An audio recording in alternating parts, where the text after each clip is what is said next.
Halo semua, welcome to Indonesian Contemporary Art and Design or ICAT Talks. Kami kedatangan tamu dari Parti Gastronomi. Tapi sebelumnya kami ICAT berterima kasih kepada Malka yang sudah bermitra dengan kami untuk mendukung podcast ini. Di episode kali ini, pembahasan kita akan menelusuri bagaimana budaya makan dan juga ketertarikan akan kuliner, siapa sih yang nggak suka makan ya kan, telah mempersatukan sekelompok teman dalam sebuah kolektif yang bernama Parti Gastronomi. Parti Gastronomi ini dibuat tahun 2018, dibentuk oleh 3 orang teman gitu ya. Jadi ada Om Ipin sendiri, kemudian Hardian Eko Nurseto atau akrab dipanggil dengan Seto, dan Reza Ramadan atau Eja yang gemar mengeksplorasi kekayaan gastronomi Nusantara. Penelusuran Parti Gastronomi ini membawa mereka belusukan ke beberapa kota di Indonesia untuk mempelajari, mendokumentasikan, dan menuliskan cerita tentang makanan fermentasi lokal serta budayanya. Disebut juga dengan Delicious Road Tour, dan mereka juga rutin berbagi rasa lewat program-program mereka. Misalnya kelompok belajar Parti Gastronomi atau KELAPA, kemudian Masak Akhir Pekan Podcast, Bagi Rasa, dan Open Table. Nah, apa saja inisiatif ini nanti mungkin seiring kita ngobrol kita akan lebih tahu, akan tahu lebih banyak mengenai inisiatif-inisiatif tersebut. Di sini kita sudah ada 2 perwakilan nih dari Parti Gastronomi, Om Ipin. Om Ipin. Panjangnya Arifin Windarman, tapi akrab dipanggil dengan Ipin. Tapi juga ada Rizka R. Safitri atau akrab dipanggil dengan Rizka dari Parti Gastronomi. Mungkin dari Om Ipin atau Rizka bisa memperkenalkan diri dulu nih, apa sih latar belakang teman-teman dan kenapa kemudian bisa tertarik gitu ya untuk memulai inisiatif ini. Apa yang menghubungkan teman-teman, ketertarikan apa sih yang mempersatukan? Jadi sebenarnya as graphic designer tuh kita kan banyak main di visual ya. Terus habis itu sebenarnya visual sendiri juga bukan butuh ya, kayak si elemen atau objeknya tuh banyak gitu, luas apa yang mau diulik gitu. Kebetulan kenapa bisa kecemplung di Parti Gastronomi, justru awalnya karena pertama memang suka makan dulu, tapi ternyata begitu seiring keseringannya makan, kayak ini pasti ada ceritanya kenapa seperti ini, kenapa seperti itu gitu. Terus akhirnya menemukan sekelompok Parti Gastronomi ini, aku nyebutnya om-om ini. Waktu itu masih bertiga. Kelompok om tapi malu ya. Waktu itu kan masih bertiga ya, Om Ipin, ada Kak Eja. Ini tahun berapa nih?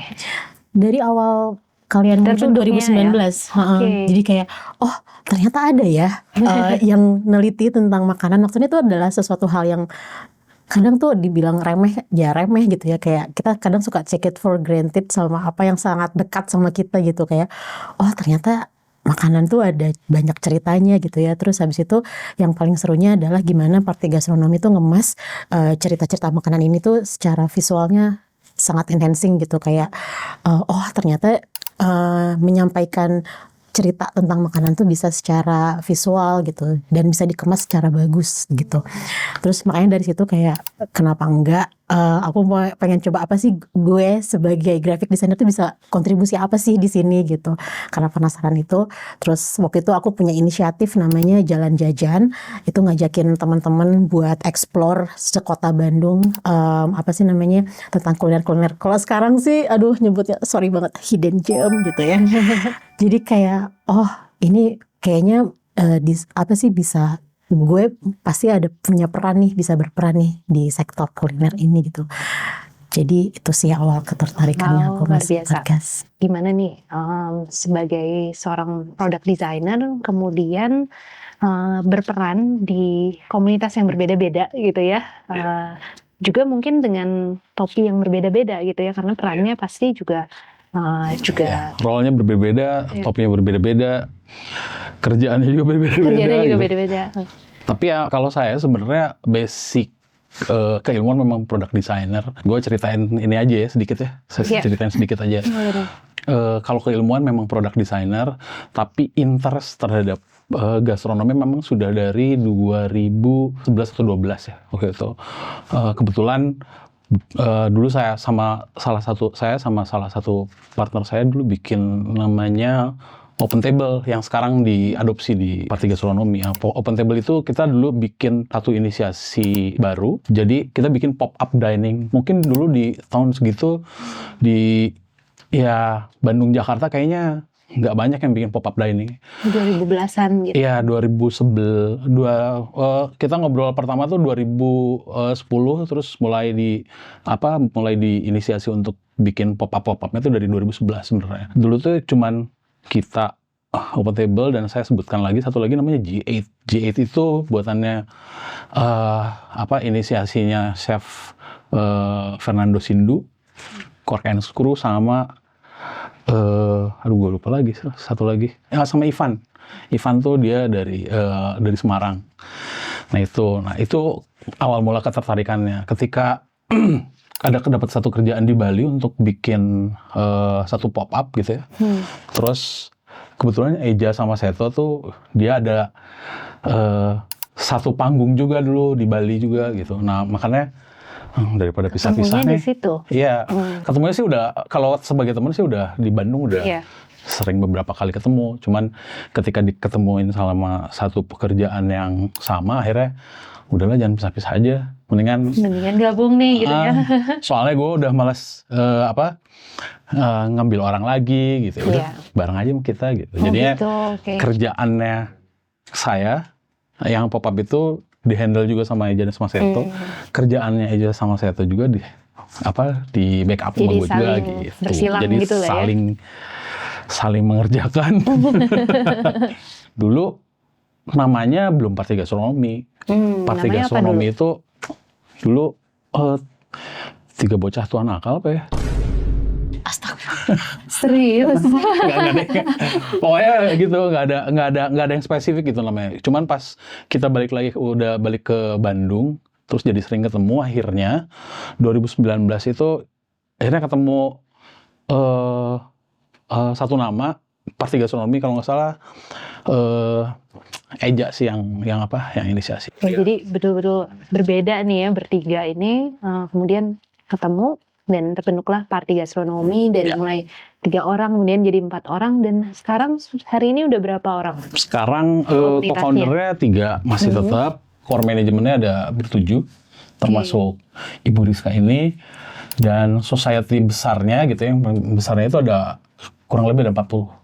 Wow, sudah 40 orang yang terlibat gitu. Jadi kita punya 3 grup. Parti Gastronomi. Kita punya 3 grup, yaitu founder, ya BO dia, terus ada itu yang ber-7 sama yang Pargas Family ini.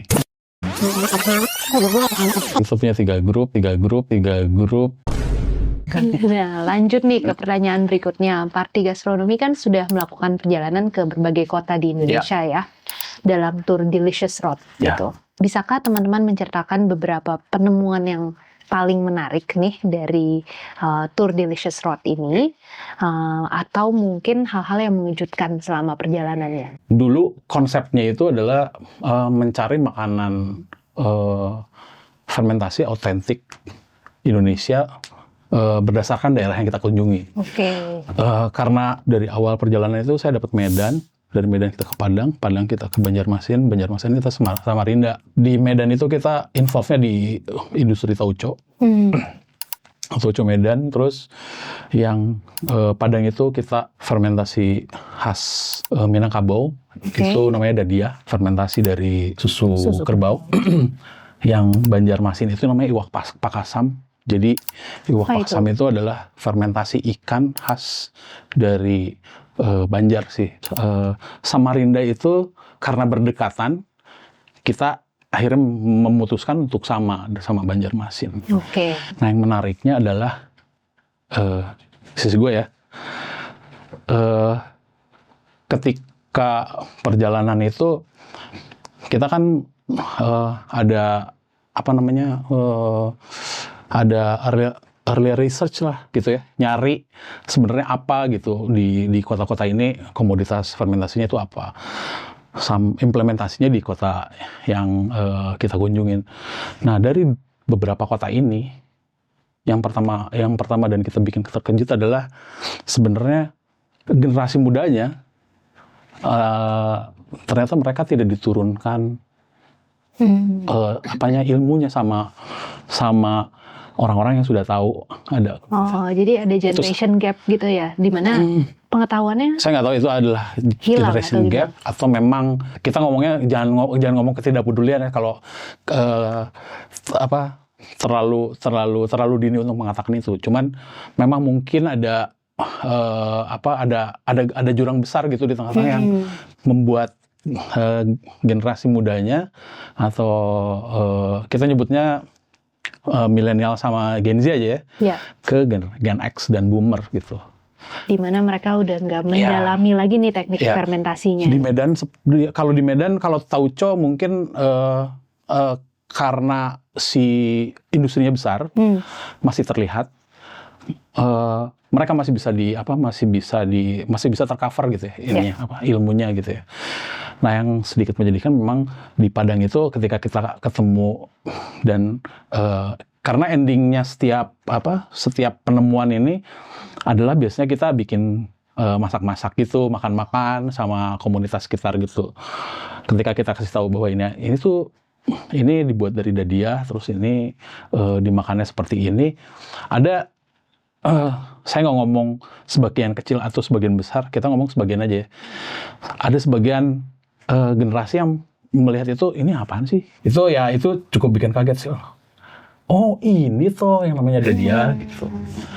Berarti dalam Delicious Road ini sebenarnya awal mulanya riset gitu ya. Tapi lama-kelamaan dengan mungkin mengamati juga isu yang ada. Iya, betul. Secara nggak langsung Party Gastronomi ini juga jadi menghubungkan antara dua generasi itu mungkin ya, pengetahuan antara dua generasinya.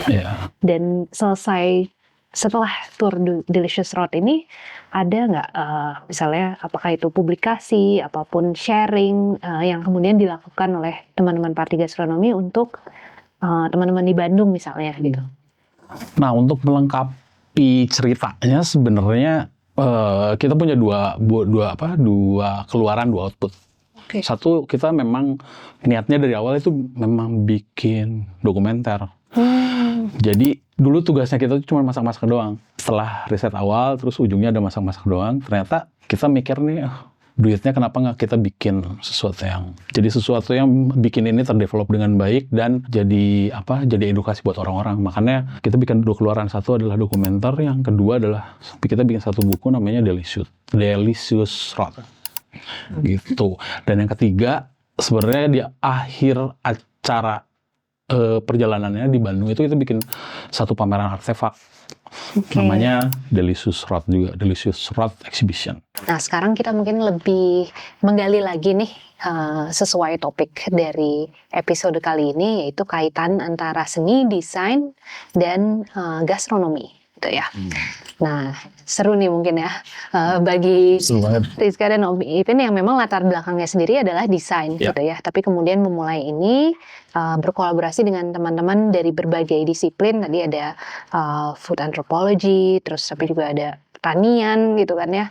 Belum lagi yang 40 orang ini Party Gastronomi Family itu kan pasti dari latar belakang yang berbeda-beda. Tapi gimana sebagai seseorang yang datang dari latar belakang desain kemudian membawa mindset desain tersebut ke dalam praktik di dalam Party Gastronomi? Mungkin bisa cerita. Ini coba, gue baru mandi nih. Ini kalau dari aku pribadi kali ya, aku ngelihatnya kayak sebenarnya seni dan desain terus gastronomi atau apa yang kita makan sehari-hari, apa yang kita konsumsi hari-hari di meja makan itu sangat lekat gitu. Maksudnya kedua hal itu teh sebenarnya sangat melekat dalam keseharian gitu. Jadi malah justru sebenarnya harusnya nggak terlalu berjarak lah gitu. Dan tapi ya itu tadi kadang tuh kita take it for granted sesuatu yang sangat dekat sama kita sampai pada akhirnya nggak ada penasaran gitu ya, kayak kenapa sajian ini tuh seperti ini gitu, gimana asal muasalnya nasi sampai ada di piring kita, ada berapa jenis nasi yang ada di Indonesia, jangankan ngomongin di Indonesia, di satu kota aja gitu bakal ada macam-macam banget jenis beras gitu. Terus apa pengganti beras kalau misalnya kita nggak ada beras, terus kita makan apa, itu tuh kadang kalau aku sambil makan tuh nggak merhatiin gitu, kayak makan aja cuma rasanya doang gitu. Nah, dan ternyata itu teh si cerita itu teh ada banyak dan sangat menarik untuk disampaikan. Terus abis itu kadang orang tuh apa ya namanya, kalau cuma literatur doang tuh nggak cuma menjangkau beberapa kalangan aja gitu. Yeah. Jadi ketika ada sentuhan seni dan desain di situ, itu bakal jadi bahkan dari jauh tuh udah langsung menarik gitu. Jadi ketika Parti Gastronomi akhirnya kita memutuskan buat memvisualkan riset yang kita punya, terus tapi juga kita kolaborasi juga sama teman-teman seniman yang lain, teman-teman desainer yang lain, itu teh dari jauh itu tuh udah langsung kelihatan gitu. Even aku juga kan tertarik, maksudnya tahu Parti Gastronomi, tahu dan mau tertarik di gastronomi itu kan dari pameran-pameran itu gitu, kayak oh ternyata tuh bisa jadi seperti ini ya, kayak gitu sih. Tahun lalu kan di ICAT ke-13 Parti Gastronomi sempat berpartisipasi membawa satu karya yang wah ini jadi favoritnya publik banget gitu ya. Namanya adalah Ruang Bundar Lestari. Nah, bisa diceritakan nggak mungkin Om Ipin konsep dari Ruang Bundar Lestari ini apa sih gitu kan? Dan berhubung Ruang Bundar Lestari ini kan sebetulnya mau mengangkat topik kecap gitu ya. Apa sih sebenarnya yang mau disampaikan? Kalau kita ngomongin konsep, sebenarnya Ruang Bundar Lestari itu adalah memperlihatkan posisinya Parti Gastronomi terhadap keberadaan kecap Nusantara sebenarnya. Pada akhirnya menemukan bahwa si kecap ini punya kalau secara gastronomi benang merahnya jelas karena itu adalah kekayaan khas Nusantara, betul. Yang kedua adalah tadi Rizka cerita dari realm lain atau dari sisi lain, ternyata ada secara visual ada scenografisnya, ada desain grafisnya, terus history teknik gitu kan. Nah makanya kita bulat nih, kita ngomongin kita akan ngomongin kecap gitu. Itu ada 100 botol kecap kali ya? Lupa gue, 168 ya? Iya, sekitar lebih dari 100. Itu tuh belum mencakup semua. Itu tuh belum mencakup semua. Jadi kalau misalnya kita masih sempat yang ini masuk, yang ini nggak masuk, tapi yang ini ceritanya member nih sama yang ini. Jadi ngatur ngatur instalasinya pun kita sambil mikir, ini kita nanti harus ceritain yang ini, kita harus ceritain yang ini, kita harus ceritain yang ini gitu. Karena setiap kita nggak mau cuman memperlihatkan kecap dari sisi visual, tapi dia harus di sisi yang berbeda, dia harus bisa menceritakan juga gimana histori keluarganya gitu ya, histori kenapa visualnya dari A jadi sekarang B gitu, terus sekarang dari gambar macan sekarang jadi gambar sapi misalnya gitu ya.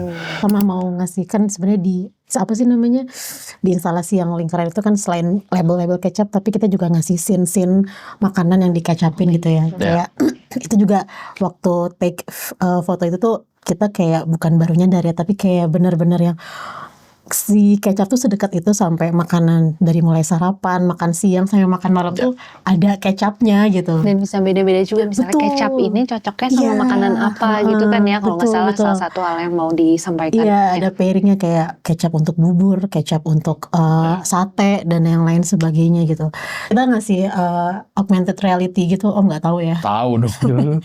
Oh iya, ada ini ya, ada QR ya kalau nggak salah ya. Betul, jadi kayak pengen ngasih experience juga ke pengunjung yang datang. Jadi ini loh kecap tuh juga evolving gitu. Terus kayak dari mulai grafisnya yang seperti itu sampai kita bikin sendiri nih ala-ala namanya kecap lestari. Dia kayak bisa kita kasih suntikan filter augmented reality waktu itu. Jadi teman-teman juga bisa kayak wah dari mulai historical sampai akhirnya yang sampai sekarang banget gitu, digital era. Jadi publik juga bisa pakai HP-nya terus kemudian mendekati QR code dan di situ keluar visualisasi kecap besar gitu di layar HP-nya. Seru Betul. banget. Belum lagi ada program juga kan, yaitu ketchup Oh ya, tasting ketchup sama make your Betul. own ketchup Kecap gitu ya. label. Ya. Oh iya, make your own kecap. Make your own ketchup kan. Nah, Lupa ya. itu bulan saya ikut tuh. Jadi Iya, iya. pengalamannya itu adalah masuk ke dalam ruang Bunda Lestarinya. Kemudian teman-teman dari Parti Gastronomi menjelaskan nih latar belakang instalasinya dan sejarah kecap gitu. Kemudian kita dibawa untuk semacam fine dining gitu ya, di mana kita menyicipi beberapa makanan Kecap yang testing. dibuat dari kecap, gitu kan? Dilengkapi dengan kecap. Dilengkapi dengan kecap. Ada yang marinated atau apa Iya. segala macam, dan kita sendiri menyicipi berbagai macam kecap, gitu kan ya. Kemudian diakhiri dengan membuat kecap sendiri Sendiri, iya. dengan labelnya juga lagi ya. Iya, labelnya juga.